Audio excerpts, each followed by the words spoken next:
Hello my dear students, आइए application of differentiation में एक सबसे पहले सेगमेंट हमने कॉस्ट के बारे में डिस्कस किया। Marginal cost, average cost, marginal variable cost और एवरेज वेरिएबल कॉस्ट, उस पर बेस्ड न्यूमेरिकल किए। अब हम जानते हैं रेवेन्यू के बारे में। रेवेन्यू का सिंपल मीनिंग होता है अर्निंग।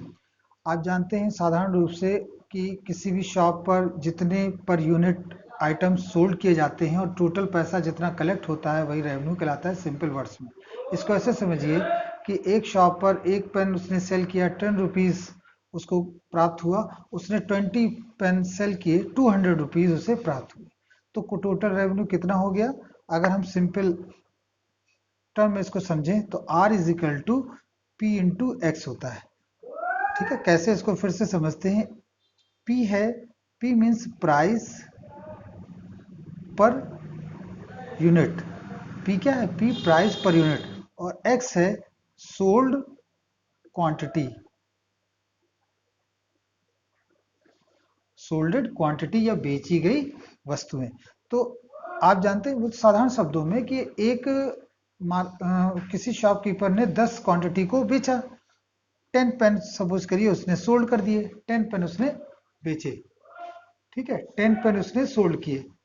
ओके, 10 पेन उसने सोल्ड किए और रेट रेट पर पेन जो था वो था 5 रुपीज।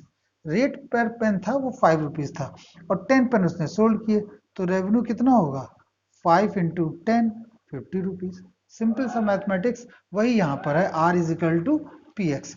तो ये कहलाता है रेवेन्यू। अभी हम आपको डेफिनेशन बताएंगे, अभी हम आपको डेफिनेशन क्लियर करेंगे, लेकिन सबसे पहले हम रेवेन्यू को समझ लें। तो रेवेन्यू का फॉर्मूला होता है P x. P means price per unit और एक्स मीन्स सोल्डेड क्वांटिटी, कितनी क्वांटिटी सोल्ड की गई है। तो यहाँ पर अगर हम रेवेन्यू फंक्शन की बात करें तो हम यहाँ पर इसको ऐसे लिखेंगे, let P is equal to F X. P is equal to F X be any demand function where P is equal to fx be any demand function where P is the price, where P is the price per unit, where P is the price per unit of commodity. P is the price of commodity when X units are sold, जब x unit बेचे जाते हैं। तो यहाँ पे ये चीज clear हो गई बच्चों कि P क्या है। P is the function of F X, where x क्या है? सोल्डेड क्वांटिटी, और P है price per unit. Price per unit और x क्या है? Solded quantity. Then total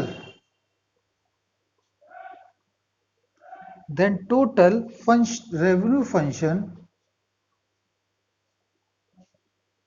total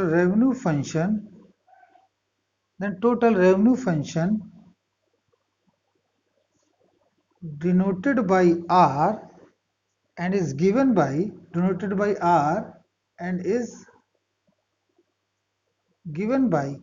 Rx is equal to Px, where P क्या है?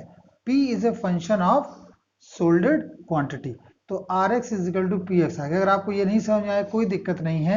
Revenue function आप जानते हैं Rx is equal to Px होता है, जहां x है सोल्डेड क्वांटिटी और P प्राइस पर यूनिट। अब यहाँ पे एक टर्म आता है एवरेज रेवेन्यू। तो एवरेज रेवेन्यू का स्टेटमेंट हम पहले लिखते हैं। It is A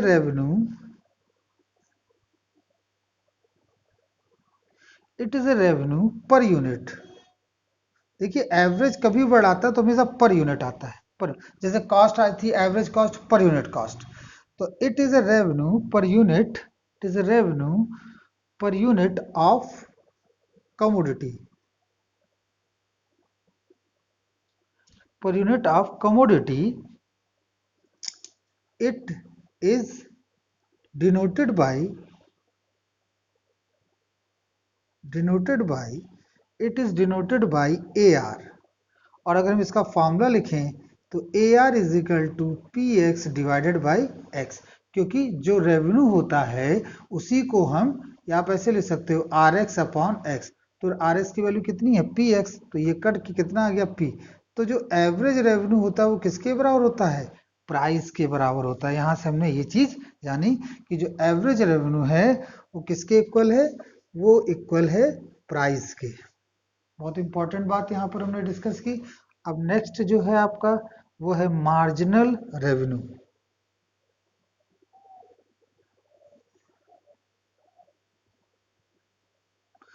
marginal revenue की अगर बात करें, it is denoted as the rate, जब भी कभी मार्जिनल बढ़ा है मैंने आपको बताया rate of change of quantity, rate of change of total revenue with respect to quantity. तो जैसे हमने मार्जिनल कॉस्ट के बारे में बताया rate of change of cost with respect to quantity, तो उसी तरह से यहाँ ही बोलेंगे rate of change of revenue with respect to quantity. तो आइए इसकी डेफिनेशन क्या होती है पहले, it is defined as rate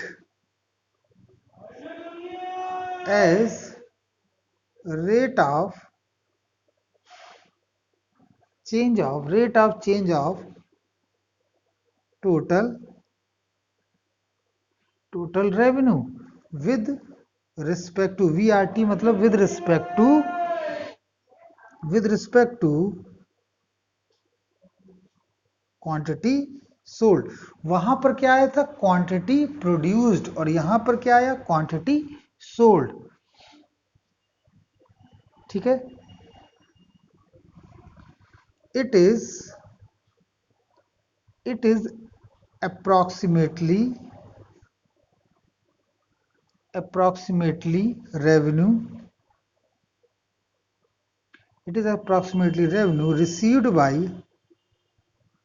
received by selling one. जब भी कभी मार्जिनल रेवेन्यू आता है हमेशा हम क्या ऐड करते हैं, one additional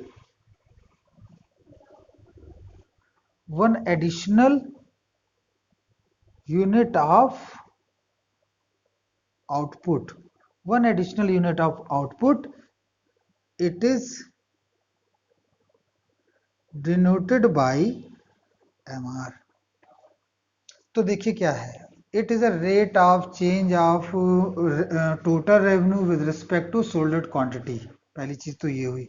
and it is approximately revenue received by selling one additional unit of output, it is denoted by MR। और MR बराबर जानते हैं कि हम इसको किसके डिफरेंशिएट करें, टोटल रेवेन्यू के को हम डिफरेंशिएट करें विद रिस्पेक्ट टू X में। तो ये हमारे पास एक 3 बहुत ही महत्वपूर्ण डेफिनेशंस हैं जिनको हमें याद रखना है। अब जानते हैं, चूंकि आप ये जानते हैं कि जो मार्केट होती है वो कई तरह की होती है, प्योर कंपटीशन है, मोनोपोली है। तो हम यहाँ पर मुख्य रूप से 2 तरह की मार्केट को डिस्कस करेंगे, क्योंकि हमारे पास जो एप्लीकेशंस हैं वो 2 तरह की मार्केट्स के लिए। तो सबसे पहला जो है marginal analysis of A firm, marginal analysis of a firm. क्या है marginal analysis of A firm? अगर हम इसकी बात करें तो हम देखें मार्जिनल एनालिसिस ऑफ फर्म, तो सबसे पहले तो हमें जानना पड़ेगा, देखिए जो हम पढ़ाने जा रहे हैं ये आप इकोनॉमिक्स में अच्छी तरह से पढ़ चुके हैं, लेकिन फिर भी यहाँ पर सब्जेक्ट की डिमांड है, टॉपिक की डिमांड है कि थोड़ा सा आपको उसके बारे में आइडिया दिया जाए। तो वो मैं यहाँ पर I am just trying to elaborate some main points regarding market. तो जब pure under pure competition,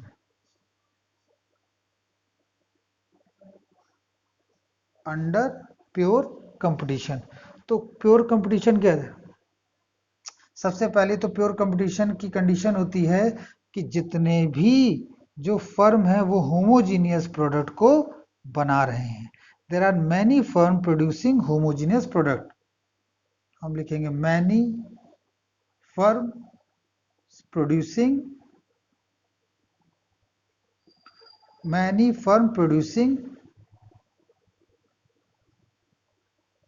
homogeneous product। many firm producing homogeneous product। Next, अब चूंकि बहुत से प्रोडक्ट हैं, बहुत से सेलर हैं, और बहुत से सेलर मतलब बहुत से मैन्युफैक्चरर हैं और सेम ही तरह का आइटम बना रहे हैं, इसका मतलब ये हुआ कि जो प्राइस है वो मार्केट सेट करेगा, कंज्यूमर सेट नहीं करेगा। तो लिखेंगे price is determined by market. Price is determined by market. Market के जरिए प्राइस डिटरमाइन। और तीसरा इसकी विशेषता क्या है, price is not change by the firm output. चाहे कोई फर्म ज्यादा प्रोड्यूस करे चाहे कम करे, प्राइस चेंज नहीं होता है। तो हम यहां लिख देंगे price is not changed by output of firm. Output of firm. So हम ये कह सकते हैं कि कंपटीशन कैसे है। So we can say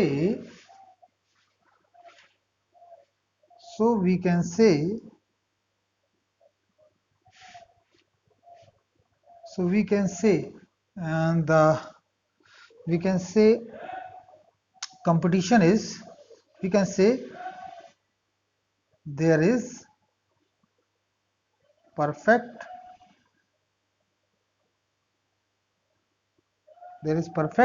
competition।